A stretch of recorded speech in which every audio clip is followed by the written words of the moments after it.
শ্রেষ্ঠ ধন হলো লজ্জা। লজ্জা ছিল হেমাগার, হেম মানে সোনা, গার মানে আগার মানে ঘর। জাগতিক জগতের সোনা ঐশ্বর্য যারা রেখে দেয়, কটা দরজা থাকে। যদি স্বর্ণকারের দোকানে যাও, আপনারা জামতলা সোনা করতে, গয়না করতে, সোনা করতে না গয়না করতে যদি যান, কটা দরজা পাবে? প্রথমে একটা নামানো ওঠানো, তারপরে টানাটানি কলাপসের গেট, ভিতরে গেলে গিয়ে বসলেন, এবার একটা চৌচো বাক্স আছে যাকে বলে আইনচে, সেটা খুললো। খোলার পরে মনে করলাম এর ভিতরে না, তার ভিতরে আবার খোপ খোপ করা আছে, সেখানেও চাবি দিয়ে খুলে আরেকটা কৌটো বার করলো, তার ভিতর থেকে বার করলো গয়না।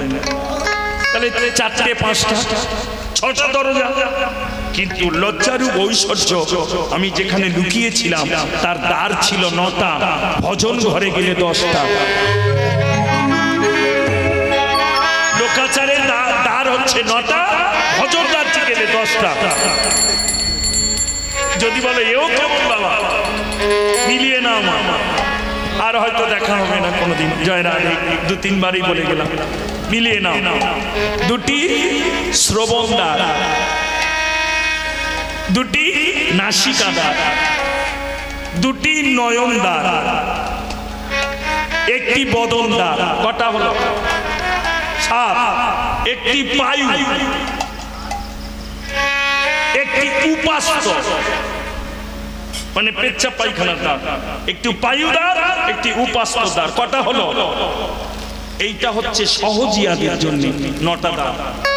আর ভজন ঘরে আরেকটা দ্বার আছে যেটা হচ্ছে ব্রহ্মদ্বার। এই ব্রহ্মলোক থেকে একমাত্র দিয়েছিলেন মহারাজ পরীক্ষিত। এখান থেকে সবার প্রাণ পাখি বেরোয় না, সবার প্রাণ পাখি এখান থেকে বেরোয় না। দেখবেন বাবাটা 10 দিন চোখ মেলে তাকায় না, কিন্তু মরার সময় এত বড় বড় চোখ।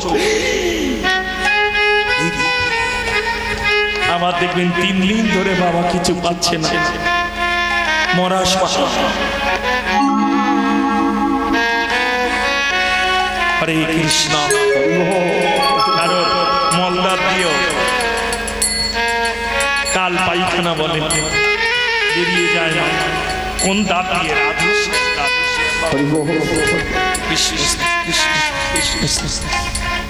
কোন দাঁত দিয়ে কখন বেরিয়ে যাবে আমরা কেউ জানি না, কিন্তু এই ব্রহ্মদ্বার দিয়ে, এটা হচ্ছে ভজন রাজ্যের দ্বার। এই বহু ভজনের প্রয়োজন, এটা সহজিয়াদের জন্য নয়। এই দ্বারের সন্ধান সবাই জানে না, আর এই দ্বার দিয়ে আসা যাওয়া, যে একবার যেতে পারে তাকে আর ফিরে আসতে হয়। একে বলে ব্রহ্মদ্বার। এইখানে যাক বাবা, রাধে রাধে। কিন্তু 1400 তস্কর কি করে? দ্বার ভেঙে স্বর্ণ লুণ্ঠন করে। আমার বধূ দ্বার ভাঙলই না, কিন্তু লজ্জারূপ ঐশ্বর্যটাকে হরণ করল। কি করি? বংশীরা বাবার আমার পড়ি গেল অকর্ষা।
ধরে টানে ওরে এবারে বুঝি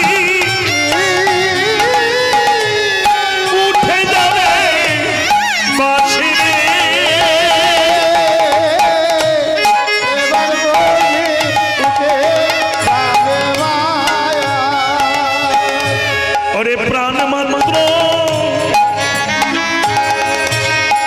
আছে বাকি,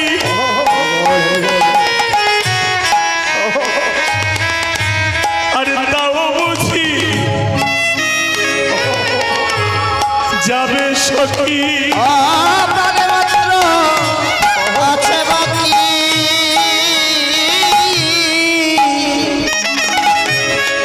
তাহ বুঝি যাবে সখী।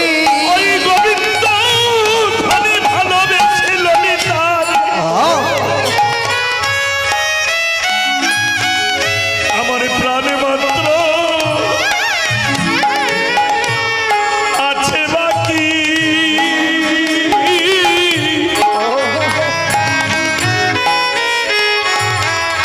আরে তাও বুঝি যাবে সখী।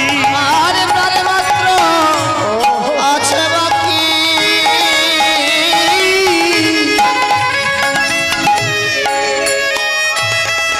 অজি তাহ বুঝি যাবে সখী। অগভনয়ে জগদানন্দ দাস রে।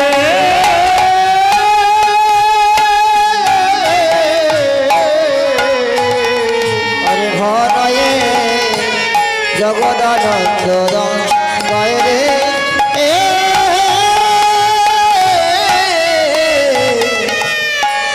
প্রাণ মাত্র আছে বাকি, তাও বুঝি যাবে সখী। ভনয়ে শ্রী জগদানন্দ দাস। এমন দশা যদি কারো জীবনে হয় না, তবেই সে যাবে মহারাজ। আর না হলে ওই যে বললাম বয়ের নিচে বিন্দু দিলে র, এই জীবনে যাদের খসে যায় বিন্দু, তাদের কি থাকে বয়াকাতন্তে সভা। যেটা জামতলা থেকে ধরে জয়নগর যাবে, বললো না ও বাস না। আবার এই 84 লক্ষ জনী এই ধরিত্রীর মুখে বাস। আবার জন্ম মৃত্যু মায়ার যন্ত্রণা কষ্ট নিয়ে তোমায় আসতে হবে। মহারাষ্ট্রে গিয়েও রতি মতিটাকে তুমি জগৎপতির চরণে নিবেদন করতে পারলে। সেই রাসের ডালি নিয়ে আমার বৈষ্ণব বাবা আসে। এবার রাখি, জয় রাধে, হরে কৃষ্ণ, হরি অভিসারে আহা সখী শনে কৃষ্ণ কথা কইতেছিল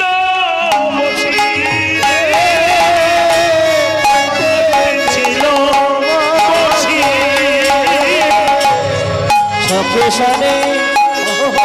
কৃষ্ণ কথা হইতেছিল বসিব, হইতেছিল বসি। আমার হেন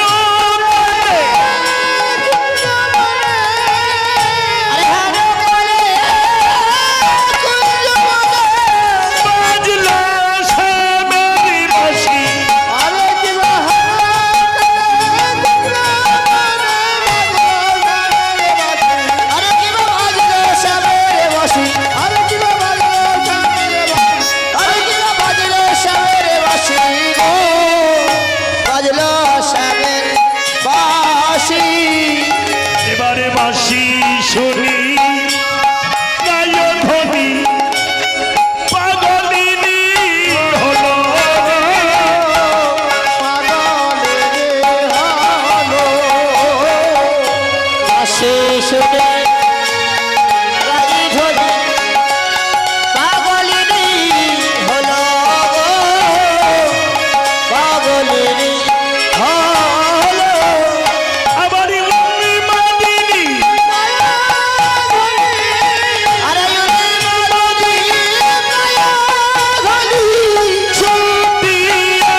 শুরু হয়ে যায় বলেন? এই যে কেউ কথা কয় না। ও ঠামা, আমি যে কথা কই এ কথা কন না। হ্যাঁ স্বামী বুঝেন, তোর মেয়ে তুই কে আহারা দিবি, ও এক্ষুনি পাবি হচ্ছে। আমি বলছি তোর বিয়ে কখন থেকে শুরু হয়ে যায়? গোধনী নগ্নে গায়ে হলুদ থেকে বিয়ে আরম্ভ হয়ে যায়, তাই না? ওই যে ভোরের বেলা জলে যে ওই ঘর ডোবালো, যে গায়ে হলুদ দিল, সেই একটা কিরম কিরম কতক্ষণ আসবে তাই না? বিয়ে একটা, এই হচ্ছে অভিসার মানে গায়ে হলুদ, আর রাস মানে মিলন। রাধে রাধে। এই রাস শুরু করছি আমরা, অভিসার গাচ্ছি। বিয়ে কিন্তু গায়ে হলুদ থেকে আরম্ভ হয়ে যায়, বিয়ে বাড়ি বিয়ে বাড়ি। আবার অনেকে বলে না, লগ্ন যদি না ধরতে পারে ছেলে, গায়ে হলুদ উঠে গেছে মেয়ে, লগ্ন ভ্রষ্টা হবে। কি বাবা, আর বিয়ে হবে? তাহলে হলুদটা একটা বিয়ের অংশ, এই অভিসারটা হচ্ছে রাসের অংশ। এগুলো না গাইলে কোনো লীলা পূর্ণ হয় না। তবে এখনকার দিনে সব হয় জানিস, ডাক করিস মা, এখনকার দিনে সব হয়। চৈত্র মাসেও হ্যালো বলে হয়ে যাচ্ছে, কোনো নিয়মটাই নেই, তাই না? এই যে আমি অভিসার দিচ্ছি, রাস গাইতে বাবার কত সুবিধা হবে, কারণ একটা লীলার জন্ম দিলে আরেকটা লীলা। এই গায়ে হলুদ উঠছে, উনি এসেই রাস শুরু করে দেবে, তাই না? রাধে রাধে। ওই জন্য পর্যায়ক্রমে কীর্তন। এই সন্ধ্যেবেলা আমার আগে যদি উত্তর গোষ্ঠ গাইতো, হরে কৃষ্ণ নাম গাচ্ছে, আরতি করছে, কিন্তু গোবিন্দ ঘরে করে, সে সত্য কীর্তন নেই, বৈষ্ণব পদাবলী নেই। রাগ করিস নি মা, গল্প অনেক আছে। গল্প হচ্ছে মনোরঞ্জন করার বস্তু, কীর্তন হচ্ছে ভজনের বস্তু। রাগ করলে হবে না, তল্পে গল্পে মন ভরে, কিন্তু ভজন হয় না। জয় শ্রী রাধে। হরে কৃষ্ণ চলেছে, হরি অভিসারে চলু বিনোদিনী রাধা, হরি অভিসারে চলো বিনোদিনী রাধা, নীল বসনে মুখ ঝাঁপিয়াছে, নীল বসনে মুখ ঝাঁপিয়াছে রাধা, নীল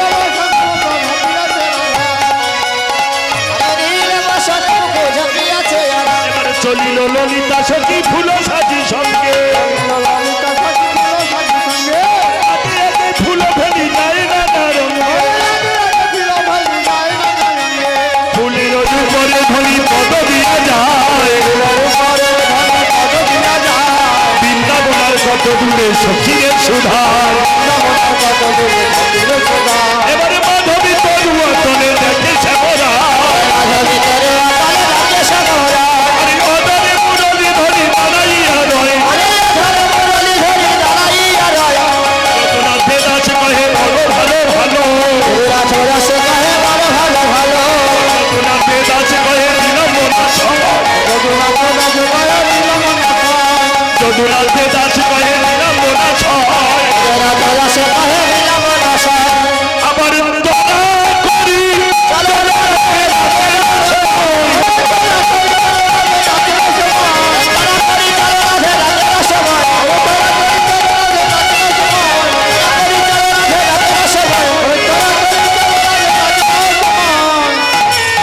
করি চলো রাধে।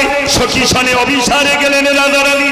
ওদিকে প্রাণ গোবিন্দ তিনিও রয়েছেন, মহারাসে মিলন হবে, কারণ মিলন করার অধিকার বা যোগ্যতা আমার নেই। এই কারণে মা, আমি যদি রাধা কৃষ্ণের মিলন করে দিই তাহলে আর মহারাস হবে না। ওই জন্য অভিসার পর্যন্ত আমার দায়িত্ব। পরম বৈষ্ণব চূড়ামণিগণ আসেন, আপনারা এরপরে মহারাস লীলা আস্বাদন করুন। জয় রাধে, হরে কৃষ্ণ, হরে কৃষ্ণ।